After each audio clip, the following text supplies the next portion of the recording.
যে বাড়িটা সেই বাড়িটা এবং ভাঙাচোরা করি অনেক জায়গায় আপনি দেখতে পাচ্ছেন ভাঙাচোরা করি এটা আমরাই করেছিলাম।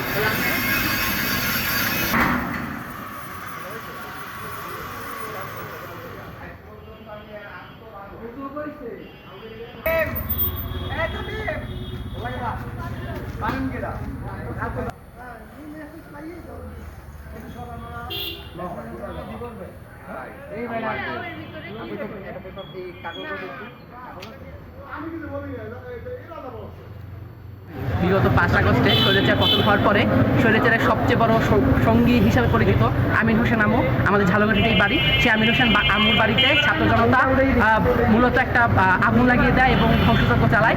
এরপরে এই বাড়িটা উন্মুক্তই থাকে। তারপরে কিছুদিন পরে শহীদ শরীফ ওসমান ভাই বেঁচে থাকা অবস্থায় আবার ফ্যাসিস্টের বাড়ির উপরে নিদর্শনগুলোর উপরে যে আমার জুলাইয়ের স্মৃতিচারণ করার জন্য সেগুলো আবার ভাঙার উদ্যোগ নেয়। আমরা সেই উদ্যোগের সাথে তাল মিলিয়ে ঝালকাঠিতে আমুর যে বাড়িটা ফ্যাসিস্টের যে বাড়িটা সেই বাড়িটা এবং ভাঙাচোরা করি অনেক জায়গায় আপনি দেখতে পাচ্ছেন ভাঙাচোরা করি এটা আমরাই করেছিলাম। এবং এই নির্বাচনের আজকে হয়তোবা আড়াই মাস পরে আমুর রুহানি সন্তান বলতে পারি না কে বা কারা এসে আমুর বাড়িটা আবার পুনর্দখল করতে চায় না কি করতে চায় জানি না, বেড়া দিয়েছে। আমরা বৈষম্য ছাত্র আন্দোলনের যারা আছি তারা বলতে চাই যে ফ্যাসিস্টের শেষ নিদর্শনটুকু আমরা এ জমিনে রাখবো, কারণ আগামীতে যদি কোনো ফ্যাসিস্ট হয়ে উঠতে চায় কেউ, সে এই নিদর্শনগুলো দেখে ভাববে যে এই বাংলাদেশে আর ফ্যাসিস্ট হওয়ার কোনো সুযোগ নাই। রাতের আধারে কে বা কারা এসে এখানে টিনের বেড়া দিয়ে বাড়িটাকে আবার ঠিক মতো করে আসছিল। আপনারা জানেন 5 তারিখে পরে এই বাড়িটা ভাঙচুর ছাত্র জনতা বিপুল ক্ষোভ নিয়ে ভাঙচুর করছিল।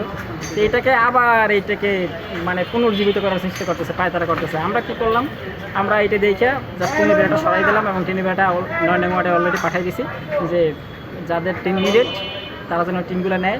এবং আমরা আরেকটা অভিযোগ পাইছি যে এই ভাঙা বাড়ির ভিতরে মাদকের রাখা বসে। তো এই জন্য আমরা সামনে ফাঁকা গ্রাউন্ডে আছে, এই গ্রাউন্ডে আমরা ক্রিকেট শর্ট পিচ একটা টুর্নামেন্টের আয়োজন করবো, অথবা এখানে পার্মানেন্ট একটা মাঠ করে ফেলাবো যাতে এখানে লোকের সরগম থাকে।